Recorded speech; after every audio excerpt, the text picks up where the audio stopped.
Namaste, welcome to back my channel. Today is my topic orientation of double bond. Yeah, orientation of double bond reduce selectivity of elimination reaction.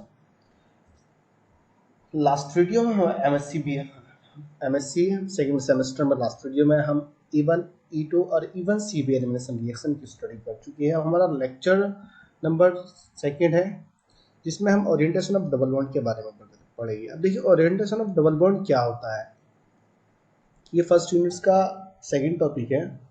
Orientation of double bond में हम orientation of radio selectivity of elimination reaction की study करते हैं।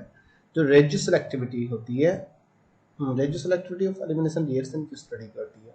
Orientation of double bond, किसी compound में जब double bond का formation होता है और एलिमिनेशन की रिएक्शन को ये एक्सप्लेन करता है ओरिएंटेशन ऑफ डबल बॉन्ड। सबसे पहले हम इंट्रोडक्शन के बारे में देखते हैं। इंट्रोडक्शन में क्या लिखा हुआ है? We know that the elimination reaction generate double bond compound. ये बोल रहा है जो एलिमिनेशन रिएक्शन होती है डबल बॉन्डेड कंपाउंड को ही जनरेट करती है। एलिमिनेशन रिएक्शन में भी रेडियो स्पेसिफिक या रेडियो सेलेक्टिव रिएक्शन। जो ओरिएंटेशन ऑफ डबल बॉन्ड या एलिमिनेशन रिएक्शन होती है वो टू टाइप की होती है, रेडियो स्पेसिफिक रिएक्शन और radio selective reaction. Radio specific reaction अलग होती है और रेडियो सेलेक्टिव रिएक्शन अलग होती है। if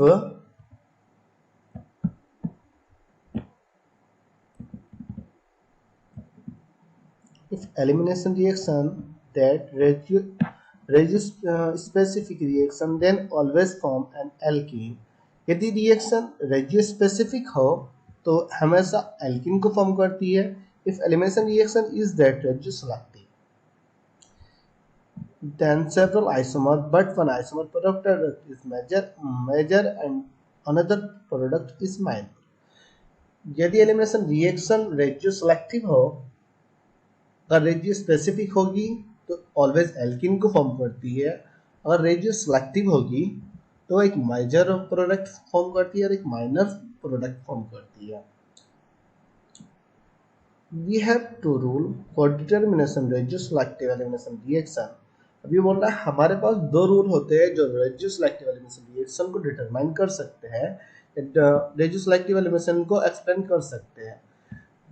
एक तो सेट-जेफ्स रूल होता है, एक हाफमैन रूल होता है। हाफमैन रूल और सेट-जेफ्स रूल के अकॉर्डिंग ही हम एलिमिनेशन रिएक्शन को एक्सप्लेन कर सकते हैं कि हमारी एलिमिनेशन रिएक्शन रेडियो सेलेक्टिव है या रेडियो स्पेसिफिक है, रेडियो स्पेसिफिक है या रेडियो सेलेक्टिव है। रेडियो स्पेसिफिक हमने बता दिया है, जस्ट एल्कीन को फॉर्म करती है। रेडियो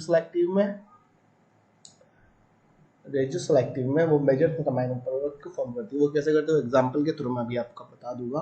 सबसे पहले हम सेट-जेफ रूल के बारे में पढ़ते हैं। सेट-जेफ रूल होता क्या है? Set-Jeff rule, in this rule highly substituted alkene is major main point। Set-Jeff rule is also called Set-Jeff rule, Set-Jeff's rule, Z rule given by as Z-sub। देखिए Set-Jeff rule according to this rule या Set-Jeff rule के according जो highly substituted alkene होती है, highly substituted alkene होती है वही major होती है। मतलब highly substituted alkyl group present होगा वाली एल्कीन वो मेजर होती है, जिसमें least substituted of alkyl group होती है वो एल्कीन माइनर होती है। Main point, Saytzeff's rule is also called Saytzeff's rules, Z-sub rules. जो सेट-जेफ्स रूल है उसको Z-sub रूल भी कहा जाता है, सेट-जेफ्स रूल भी कहा जाता है, Z रूल भी कहा जाता है। Z rule given by Z-sub। ठीक है, जो सेट-जेफ रूल है वो Z-sub के द्वारा दिया गया है, एज Z-sub के द्वारा दिया गया है। ये जेफ एक अलेक्जेंडर थे, जो एक साइंटिस्ट थे, उन्होंने सेट-जेफ रूल को दिया। उन्होंने बताया प्रोडक्ट माइनर कैसे होगा और मेजर कैसे होता है, जो एलिमिनेशन रिएक्शन होती है और किस तरीके से मेजर तथा माइनर प्रोडक्ट देती है। अब हम सेकंड पॉइंट करते हैं। Z-sub rule is an empirical rule which is predict the major and minor product in elimination reaction। जो सेट-जेफ रूल या Z-sub रूल होता है वह इंपेरिकल रूल होता है जो मेजर तथा माइनर प्रोडक्ट को प्रिडिक्ट करता है, मतलब पहचानता है वो कि मेजर, ये प्रोडक्ट मेजर है माइनर है। इन एलिमिनेशन रिएक्शन में when remove hydrogen atom from beta carbon atom which has lowest number of hydrogen substituent, then alkene will be stable form। अभी कह रहा है जब हाइड्रोजन एटम किसी बीटा कार्बन से रिमूव होता है या एलिमिनेट होता है और उसके पास लोवेस्ट नंबर ऑफ हाइड्रोजन होते हैं या lowest number of substituted alkyl group होते हैं, लोवेस्ट नंबर ऑफ नहीं लोवेस्ट नंबर ऑफ हाइड्रोजन होते हैं, lowest number of hydrogen substitute होते हैं तो वही एल्कीन स्टेबल होती है।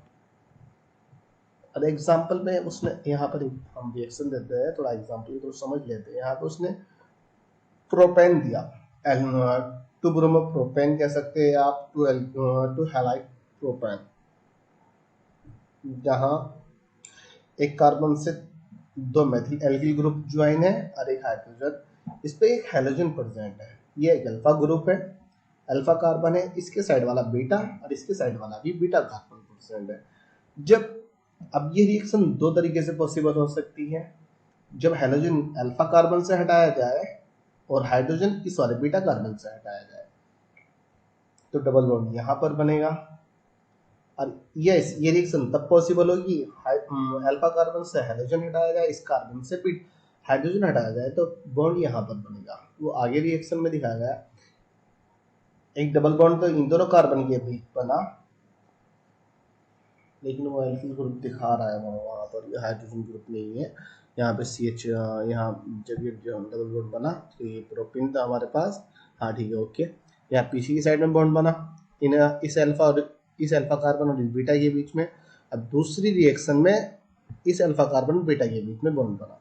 अब इसमें मेजर तथा माइनर कौन सा, अकॉर्डिंग टू सेटजेफ रूल या जेड सब रूल के अकॉर्डिंग, सेटजेफ रूल ने कहा वह प्रोडक्ट हाईली स्टेबल होगा या मेजर होगा जिसमें एल्किल ग्रुप हाईली सब्स्टिट्यूट हो गए या मोर सब्स्टिट्यूटेड होते हैं, और जिसमें लीस्ट एल्किल ग्रुप सब्स्टिट्यूट होते हैं वो माइनर होता है। जब इस कार्बन के साथ ये बॉन्ड डबल बॉन्ड बना रहा है तो ये एल्किल ग्रुप प्रेजेंट है, दो एल्किल ग्रुप, तो एल्किल ग्रुप में इंडक्टिव इफेक्ट प्रेजेंट है। मतलब यहाँ पे क्लाउडिंग एरिया जाता है, जो इलेक्ट्रॉन का जो क्या बोलते हैं, इलेक्ट्रॉन की जो रिपल्सन और अट्रैक्शन हो रहा है ना, तो यहाँ पर ज्यादा हो रहा था, इसलिए ये मेजर होता है अकॉर्डिंग टू सेटजेफ रूल। ये हर किसी रिएक्शन में ऐसा नहीं होगा कि कहीं ये वाला प्रोडक्ट माइनर भी होगा। और ये माइनर होता है, माइनर क्यों होता है कि इस कार्बन और इस कार्बन के बीच जब बॉन्ड बनता है यहाँ पे हाइड्रोजन सब्स्टिट्यूट होते हैं, इधर भी हाइड्रोजन सब्स्टिट्यूट होता है, एल्किल ग्रुप सब्स्टिट्यूट नहीं होता है और स्टैटिक हिंड्रेंस प्रेजेंट नहीं होता है ना, इंडक्टिव इफेक्ट होता है, इसलिए माइनर होता है। माइनर जहाँ पे alkyl group most highly substitute होते हैं वो मेजर होता है, जहाँ पे लीस्ट सब्स्टिट्यूट होते हैं वो माइनर होता है। It means during the elimination reaction, the highly substituted product will be stable या मेजर प्रोडक्ट। ये वही बोल रहा है, इसका मतलब है एलिमिनेशन रिएक्शन के दौरान highly substituted alkyl group product will be stable. जो हाईली सब्स्टिट्यूटेड एल्किल ग्रुप होंगे वो प्रोडक्ट स्टेबल होगा और मेजर होगा according to Saytzeff rule. Hofmann rule में इसका अपोजिट होता है।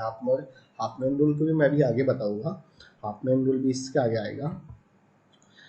वो यहाँ पे थोड़ा सीक्वेंस में उसने दिखा दिया। यहाँ पे मोनोएल्किल एथीन लिया उसने, फिर डाइएल्किन एथीन लिया, फिर ट्राइएल्किन, फिर टेट्रा।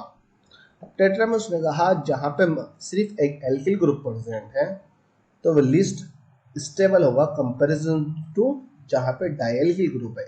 यहाँ पे एक कार्बन डबल बॉन्ड कार्बन, एक के साथ हाइड्रोजन प्रेजेंट है, एक के साथ CH3 या एल्किल ग्रुप प्रेजेंट है। यहाँ पर भी सेम है, यहाँ पर एक के साथ, अब ये इससे लिस्ट स्टेबल है R2।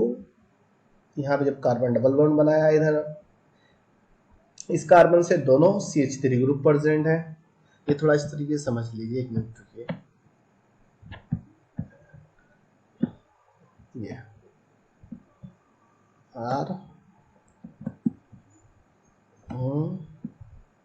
डबल बॉन्ड,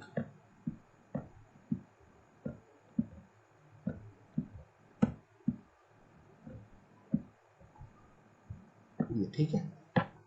ये R2 ये यहाँ पर आ गया, C डबल बॉन्ड C, और एक जगह हाइड्रोजन एक जगह R, तो ये कंपेरिजन टू डाई के ट्राई मोर स्टेबल होता है। फिर इसी तरीके से जो अगर हम बात करें टेट्राएल्कीन की, टेट्राएथिलीन की, तो यहाँ पर भी R होगा, तो इस हाइड्रोजन की भी R होगा, तो ये मोर स्टेबल होगा कंपेरिजन टू सबके।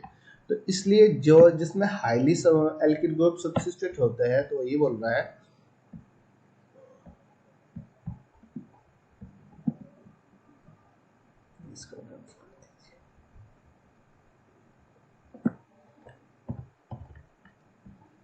ओके, जो हाईली सब्स्टिट्यूट होते हैं, मतलब एल्किल ग्रुप हाईली सब्स्टिट्यूटेड होता है जिस कार्बन आइटम से या अल्फा कार्बन आइटम से, तो वही मोर स्टेबल होता है अकॉर्डिंग टू सैडजेफ रूल। तो यहाँ एग्जांपल देखते हैं। एग्जांपल दिया उसने, डिहाइड्रोहैलोजिनेशन of 2-bromobutane, dehydrohalogenation of 2-bromobutane, when 2-bromobutane will be undergoes yeah, when 2-bromobutane will be produced dehydrohalogenation reaction and give two product, 1 butane and 2 butane, 1 butene and 2 butene. According to Sadjeff rule, 2 butene is major product and highly stable because it is most substituted alkene. और इसी का उल्टा होगा, according to Sadjeff rule, 1 butene, ये चल रहा है, इसी का उल्टा होगा, according to Sadjeff rule 1 butene is minor product and least stable because it is least substituted of alkyl group. Okay, यहाँ पे एग्जांपल में उसने दिया 2-bromobutane, 2-bromobutane जब उनकी रिएक्शन हीट कराई गई और बेस की प्रेजेंस में कराई गई, तो यहाँ से ब्रोमीन निकल जाएगा। तो ब्रोमीन निकलेगा, इस कार्बन के जो हाइड्रोजन प्रेजेंट है, हाइड्रोजन निकल जाएगा, तो डबल बॉन्ड ये यहाँ पर बनेगा, डबल बॉन्ड ये यहाँ पर बना। या फिर दूसरी रिएक्शन इस तरीके से कराई जा सकती है, अल्फा कार्बन है, इसके पास वाला ये बीटा कार्बन है, इसके पास वाला ये भी बीटा कार्बन है, बीटा कार्बन से तो हाइड्रोजन निकलेगा, अल्फा कार्बन से हेलोजन निकलेगा, तो हम दूसरे वाले बीटा कार्बन से हाइड्रोजन निकालते हैं। जब हाइड्रोजन इस कार्बन से निकाला जाएगा, ब्रोमीन तथा हाइड्रोजन से जब निकल जाएगा, तो बॉन्ड इन दोनों कार्बन के बीच में बन जाएगा। अब जब इन दोनों के कार्बन के बीच में बनेगा, तो ये मेजर होगा, ये माइनर होगा। वो क्यों हो रहा? क्योंकि Sadjeff रूल कह रहा है जिस अल्फा कार्बन से हाईली सब्स्टिट्यूटेड होते हैं एल्किल ग्रुप, हाईली सब्स्टिट्यूटेड होते हैं, वह मेजर होता है, और जिसमें लीस्ट सब्स्टिट्यूटेड होता है वह माइनर होता है। इसमें भी सेम कंडीशन है, क्योंकि इस कार्बन के पास एक एल्किल ग्रुप ये CH3% है, एल्किल ग्रुप ये CH3% है। इस तरीके से मान लीजिए ये R है, ये भी R है। तो अब जब एल्किल ग्रुप है, तो यहाँ पर इंडक्टिव इफेक्ट लग रहा है, क्लाउडिंग एरिया है, क्योंकि हाइड्रोजन के इसके पास भी इलेक्ट्रॉन, इस कार्बन के पास भी, ये भी कार्बन इलेक्ट्रॉन दे रहा है, इलेक्ट्रॉन का रिपल्सन अट्रैक्शन हो रहा है, इसलिए ये हाईली इंडक्टिव इफेक्ट शो करेगा, तो मेजर होता है। माइनर ये क्यों हो रहा है कि इसके पास कोई एल्किल ग्रुप प्रेजेंट नहीं है, क्योंकि ये कार्बन है, ये अल्फा कार्बन है, इसके बराबर वाला बीटा कार्बन है, सिर्फ इसी कार्बन से ही इलेक्ट्रॉन में रिपल्सन और अट्रैक्शन हो रहा है, इसी कार्बन के इलेक्ट्रॉन से, इसी हाइड्रोजन के इलेक्ट्रॉन से रिपल्सन और अट्रैक्शन हो रहा है, इसके पास कोई एल्किल ग्रुप प्रेजेंट नहीं, इसलिए माइनर प्रोडक्ट होगा। दूसरा एग्जांपल देख लीजिए, एक minute. Example of dehydration of alcohol, वो सैंपल ऑफ की डिहाइड्रेशन ऑफ अल्कोहल। अब अल्कोहल का डिहाइड्रेशन कराना है और एक हाइड्रोजन ग्रुप का एलिमिनेट होता है। अभी एलिमिनेट कैसे होगा, इसमें उसने लिखा ब्यूटानोल, हाँ ब्यूटानोल ही है, तो ये 2 हाइड्रोक्सी बोल दीजिए या ब्यूटानोल बोल दीजिए, 2 हाइड्रोक्सी या ब्यूटानोल। बेस की प्रेजेंस जब रिएक्शन हीट कराया जाता है उसको, तो यहाँ से हाइड्रोक्सी ग्रुप निकलेगा, ये अल्फा कार्बन प्रेजेंट है, इसके बीटा कार्बन कौन है, ये वाला कार्बन बीटा है, ये वाला कार्बन बीटा है, ये अल्फा कार्बन है। अल्फा कार्बन से हाइड्रोक्सी ग्रुप निकला, जब इस बीटा कार्बन से हाइड्रोजन निकलता है तो इसके बीच में बॉन्ड बनेगा। अगर इस वाले बीटा कार्बन से निकलता है तो इसके बीच में बॉन्ड बनेगा। यहाँ पे CH2 लगा लेना, यहाँ पे CH गलती से हो चुका है, यहाँ पे आप CH2 लगा लीजिए। 1 मिनट लिख ही देते हैं। ये देखिए वो CH गलती से हुआ, यहाँ पे CH2, यहाँ इस कार्बन के साथ 2 हाइड्रोजन है तो एक हाइड्रोजन निकल जाएगा, तो यहाँ पर बॉन्ड बना लेंगे। और रिएक्शन में ये दिखाया है, यहाँ पे जब इस कार्बन के साथ बनाया तो ये प्रोडक्ट माइनर कहलाया, जब इस कार्बन के साथ बनाया तो मेजर कहलाया। सो इस सेम कंडीशन अप्लाई हुई, वाटर निकल चुका, तो ये हाइड्रोजन के साथ निकलने के बाद OH या H2O, वाटर निकल चुका है, वाटर निकल चुका है, ये मेजर प्रोडक्ट होगा। क्यों होगा? स्टैटिक हिंड्रेंस की वजह से, क्योंकि हाईली सब्स्टिट्यूटेड है, एल्किल ग्रुप हाईली सब्स्टिट्यूटेड है, इसलिए मोर स्टेबल होगा। यहाँ पर लिस्ट सब्स्टिट्यूटेड है तो इसलिए माइनर होगा। अब इसके बाद हम आते हैं हाफमैन रूल पे। हाफमैन रूल क्या कहता है? हाफमैन रूल, अब हाफमैन रूल में इसका अपोजिट होता है। जहाँ पे highly substituted of alkyl group होते हैं वो लीस्ट स्टेबल होता है, जहाँ पर least substituted of alkyl group होते हैं, least substituted of alkyl group होते हैं, वो हाई स्टेबल होता है, वो मेजर प्रोडक्ट कहलाता है। According to Hofmann rule, least substituted alkene will be major product. वो सीधे ही बोल रहा है हाफमैन रूल अकॉर्डिंग कि जहाँ लीस्ट सब्स्टिट्यूटेड एल्किल ग्रुप हो गया वो मेजर प्रोडक्ट, और major product is form by beta carbon which has maximum number of hydrogen. Major product तब फॉर्म होता है जब बीटा कार्बन के द्वारा जिसके पास मैक्सिमम नंबर ऑफ हाइड्रोजन होते हैं। जब उसका बीटा कार्बन से हाइड्रोजन निकाले जाते हैं जिसके पास मैक्सिमम नंबर ऑफ हाइड्रोजन होते हैं, मेजर प्रोडक्ट तभी फॉर्म होता है according to Hofmann rule.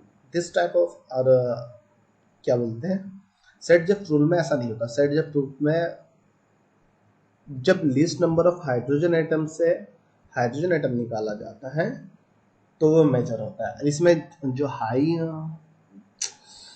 Maximum number of hydrogen atom से हाइड्रोजन एटम निकाला जाएगा तो ये मोर स्टेबल होएगा या मेजर प्रोडक्ट होगा। This type of product is called Hopman product. Hopman product में इसका जो क्या बोलते हैं, कौन सा प्रोडक्ट स्टेबल होएगा, कौन सा प्रोडक्ट अनस्टेबल होएगा या लीस्ट स्टेबल होएगा, तो उसका अपोजिट करना है। वहाँ पे लेस देन किया हुआ तो यहाँ पे मोनो एल्किल ग्रुप जो होएगा, मोनो एल्किल ग्रुप सबसे ज्यादा हाईली स्टेबल होएगा हाफमैन रूल में, और जो टेट्रा होएगा वो लीस्ट स्टेबल होएगा।